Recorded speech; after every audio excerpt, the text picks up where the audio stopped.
मोदी जी गृह युद्ध कराने वाले हैं। हर चुनाव के पहले आतंकवादी हमला कराते हैं और उसके बाद पाकिस्तान को खुला छोड़ देते हैं। पाकिस्तान से कोई नहीं आता।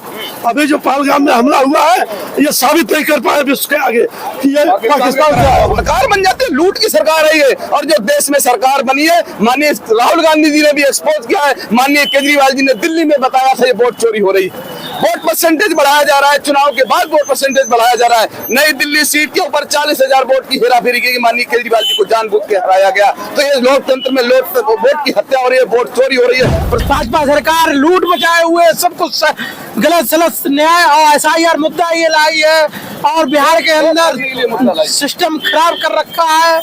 और हमारा ये कहना है कि EVM हटाइए, बैलेट पेपर लाइए। बैलेट पेपर से चुनाव होना चाहिए सिस्टम में। और जो यात्रा ये चल रही है, रोजगार दो, सामाजिक न्याय दो। गरीब के पास एक ही चीज है, वोट। और वोट को भी आप छीन लेंगे तो संविधान का क्या होगा। आज एक राष्ट्रपति को भी एक वोट का अधिकार मिलता है, एक व्यक्ति को भी एक वोट का अधिकार मिलता है। इसके द्वारा उन लोगों के वोट छीने जाएंगे जो भाजपा को वोट नहीं करते हैं। योगी जी बात जरूर करते हैं, संगम आकर के यहाँ संगम पे आपने भेद फैलाया है, आपने पाखंड फैलाया है, आपने भेद किया है, आपने SC ST OBC माइनॉरिटी को उनकी नौकरियां लूटी है, उनका अधिकार लूटा है। कहाँ भागीदारी है, कहाँ नौकरियां है, कहाँ सामाजिक न्याय है। इसलिए माननीय संजय सिंह जी को जमीन पर उतरना पड़ा। हम संविधान की बात करते हैं, हम न्याय की बात करते हैं, हम करुणा मैत्री प्रेम की बात करते हैं, हम बाबा साहब भीमराव अम्बेडकर की बात करते हैं, हम शहीद भगत सिंह की बात करते हैं, हम चंद्रशेखर आजाद जी के धरती की बात करते हैं। उन्होंने यहाँ पे शहादत दी थी, उस शहादत की कसम खा के कहते हैं हम भारत के टुकड़े नहीं होने देंगे। बांदा में जो 26 भर्तियां हुई थी उसमें से 16 योगी जी की बिरादरी के हैं। क्या कहाँ गया सामाजिक न्याय, जिसकी जितनी संख्या बारी उतनी उसकी हिस्सेदारी। तो आइए बात करते हैं यहाँ पर मौजूद कुछ लोगों से जो लगातार सरयू से संगम तक की यात्रा में सहभागी रहे हैं और उनसे समझने की कोशिश करते हैं कि आखिर ये जिस यात्रा में आए हैं, जिस यात्रा के ये भागीदार बने, उस यात्रा को लेकर इनका क्या कहना है। क्या नाम है आपका? मैं इंजीनियर नीरज प्रताप शाक्य। सभी साथी ध्यान देंगे, हम लोग का जहाँ रात विश्राम है उस जगह का नाम है चालू है ना। वहाँ क्या नाम है आपका? इंजीनियर नीरज प्रताप शाक्य। इंजीनियर नीरज प्रताप शाक्य जी हैं। नीरज जी, आप सरयू से संगम तक की यात्रा किए हैं, आप सांसद जी के साथ रहे हैं, तो आखिर क्या उद्देश्य है इस यात्रा का और किस मुद्दे को लेकर इस यात्रा को किया जा रहा है? यहाँ तक आज चूंकि समापन भी हो गया है इस यात्रा का, तो क्या कहेंगे इस यात्रा के विषय में? जो माननीय सांसद संजय सिंह जी, जो उत्तर प्रदेश में चल रहा है ज्वलंत मुद्दा है, सबसे बड़ा ज्वलंत मुद्दा है रोजगार दो। रोजगार के बारे में अगर बात की जाए तो उत्तर प्रदेश में पेपर लीक हो रहे हैं, लगातार परीक्षाएं कैंसिल हो रही हैं, ये युवा बेरोजगार है, उनको लाठी और डंडे पड़ रहे हैं, ये बहुत बड़ा मुद्दा है। और दूसरा मुद्दा है सामाजिक न्याय का। आज के समय पे जिस तरह से वर्गों में विभेद फैलाया जा रहा है, नफरत फैलाई जा रही है, कहीं वाल्मीकि को पीट के मार डाला जाता है, कहीं पासी को पेशाब कटाई जाती है, कहीं यादव का मुंडन करा दिया जाता है, उसके ऊपर पेशाब दिलवाई जाती है, कहीं शादियों से घोड़ी से उतार दिया जाता है। ये जो भेद चल रहा है, सामाजिक अन्याय हो रहा है।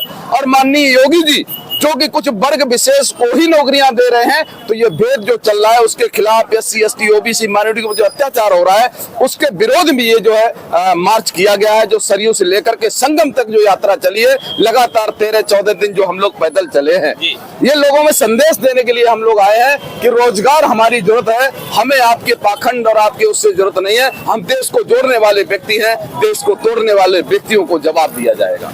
आप कह रहे हैं कि ये लोगों के साथ अन्याय किया जा रहा है, किसी को पेशाब चटवाया जा रहा है, किसी को घोड़ी से उतरवा दिया जा रहा है, लेकिन भारतीय जनता पार्टी कहती है कि सबका साथ सबका विकास, हम सबको साथ लेकर चलने वाले हैं। अगर सबका साथ सबका विकास दिखाई देता तो बांदा में जो 26 भर्तियां हुई थी उसमें से 16 योगी जी की बिरादरी के हैं।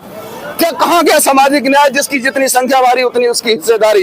योगी जी बोलते हैं कि क्या बोलते हैं, हिंदू राष्ट्र की मांग करते हैं, उनका समर्थन करते हैं चुप करके, और आम आदमी पार्टी बोलती है हिंदू मुस्लिम सिख ईसाई आपस में सब भाई भाई। हम संविधान की बात करते हैं, हम न्याय की बात करते हैं, हम करुणा मैत्री प्रेम की बात करते हैं, हम बाबा साहब भीमराव अम्बेडकर की बात करते हैं, हम शहीद भगत सिंह की बात करते हैं, हम चंद्रशेखर आजाद जी के धरती की बात करते हैं। उन्होंने यहाँ पे शहादत दी थी, उस शहादत की कसम खा के कहते हैं हम भारत के टुकड़े नहीं होने देंगे। उस गैंग को छोड़ेंगे नहीं जो नफरत की बात करते हैं।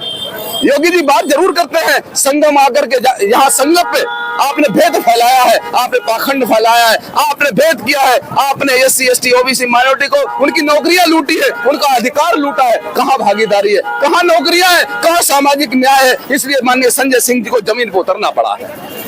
तो संजय सिंह जी को जमीन पर उतरना पड़ा। आपको क्या लगता है कि जो बातें कही जा रही हैं नीरज जी की तरफ से, ये बातों से आप कहां तक सहमत हैं? बिल्कुल सही है। जो नीरज प्रताप शाह की जो फरकाबाद के जिला अध्यक्ष हैं, उन्होंने बिल्कुल सही बात कही है।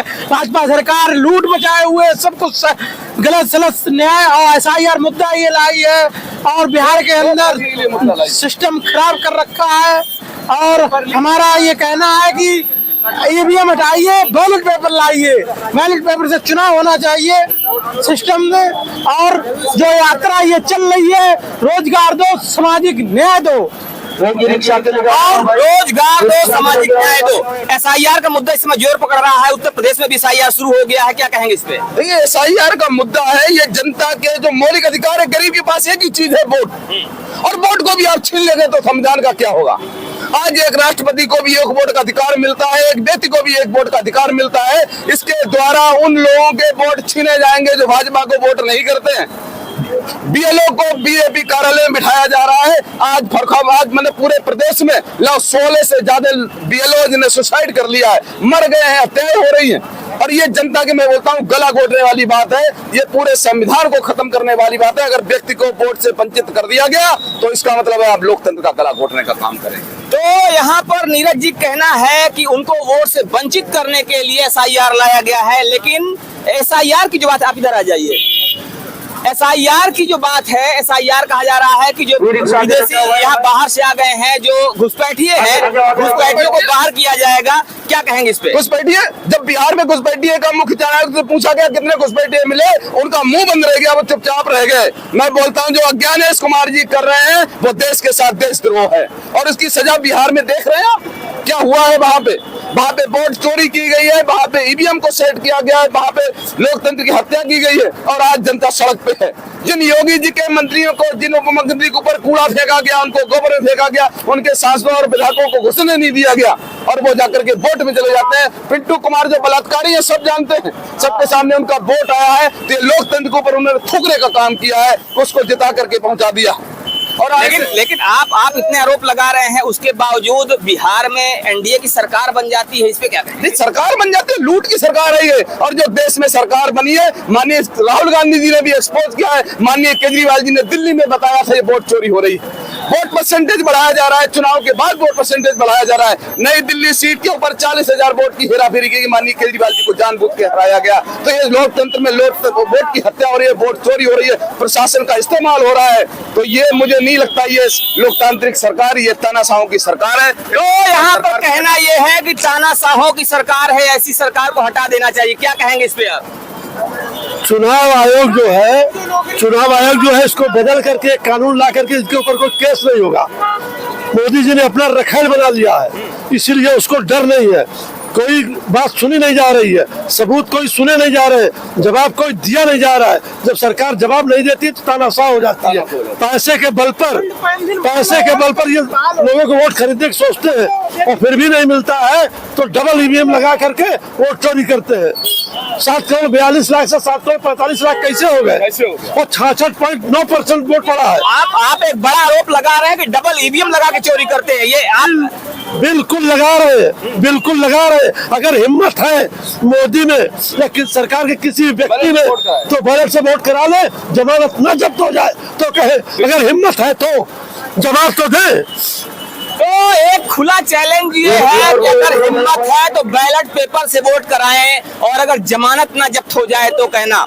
फिलहाल देखने वाली बात होगी कि आने वाले समय में क्या होता है और ये जो यात्रा है, ये यात्रा लोगों पर कितना प्रभाव डालती है? क्या लगता है आपको, इस यात्रा क्या प्रभाव होने वाला है लोगों पर? यात्रा का प्रभाव ये होने वाला है कि ये यात्रा जनता का रिस्पॉन्स देख करके, मैं अभी इलाहाबाद में ही देख रहा था, जितने बच्चे IAS की तैयारी करते हैं, कोचिंग करते हैं, वकील हैं, जगह जगह पे आम आदमी पार्टी का माननीय सांसद संजय जी का स्वागत कर रहे हैं। मैं बता रहा हूँ आपकी, त्वरित उन्होंने फूल माला लेकर के समर्थन दिया है और इतने जबरदस्त समर्थन दिया है कि आज के समय पे पूरे उत्तर प्रदेश में जो युवा लाठी खा रहा है उसको एक ही उम्मीद दिखाई देती है, आम आदमी पार्टी। अच्छा, 2027 की चुनाव भी आने वाला है, तो आम आदमी पार्टी 2027 में यूपी में क्या ऐसा करेगी कि कुछ उसका प्रभाव दिखे? देखिए, आम आदमी भैया तो ऊपर की बात है, क्या मतलब वो करेंगे, लेकिन आज के समय पे जो आम आदमी पार्टी ने दिल्ली का जो बजट वो दिया था, विजन दिया था, आज वो पूरी दुनिया में चर्चा का विषय है। इंग्लैंड के राष्ट्र प्रधानमंत्री तक कहते हैं कि हम फ्री बिजली देंगे। बिहार में भी इनको वादा करना पड़ रहा है, माननीय मोदी जी को दिल्ली में कहना पड़ रहा है कि आम आदमी पार्टी की जितनी योजनाएं हम लागू करके रहेंगे, लगातार लागू करेंगे। लेकिन मैं बताऊं, दिल्ली की जनता को जो बीजेपी सरकार है वो धोखा दे रही है। कोई भी योजना लागू नहीं है, कूड़ा कचरा है। और आज के समय पे वहाँ पे एक हुआ है, पूरा जो है गैस चेंबर बना दिया है, लोगों का जीना मुहाल है। अच्छा दादाजी, आप बताइए, फ्री की बिजली देना कितना सही है? बिल्कुल सही है। जब नेता लोग फ्री की सब चीज लेते हैं तो जनता को क्यों नहीं मिलना चाहिए? जनता का टैक्स, पैसा टैक्स का है। और आपने पूछा कि हम क्या करने वाले हैं, हम अपना विजन बदलते नहीं है। हम शिक्षा, स्वास्थ्य, बिजली, पानी देने का वादा किया, हर जगह एक ही वादा करते हैं और किया है जहाँ पर है। और आने वाले समय में आपने पूछा क्या होने वाला है, मोदी जी गृह युद्ध कराने वाले हैं। हर चुनाव के पहले आतंकवादी हमला कराते हैं और उसके बाद पाकिस्तान को खुला छोड़ देते हैं। पाकिस्तान से कोई नहीं आता।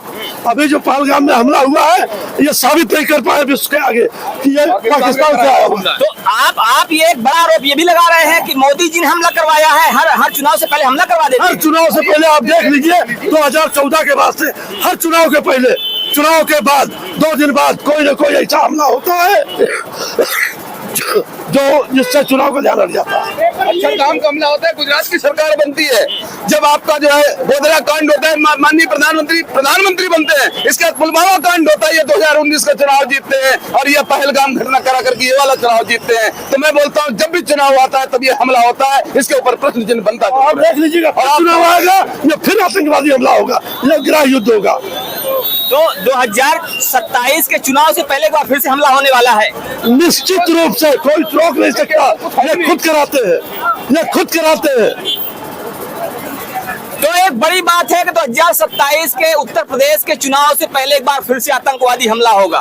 और आरोप ये भी है कि चुनाव से पहले मोदी जी हमला करवा देते और हमला करवाकर ही आतंकवादी चुनाव की आड़ में चुनाव जीत जाते हैं। फिलहाल ये देखने वाली बात होगी कि 2027 में क्या होता है। बने रहिए हमारे साथ खबरों अपडेट के लिए। जय हिंद।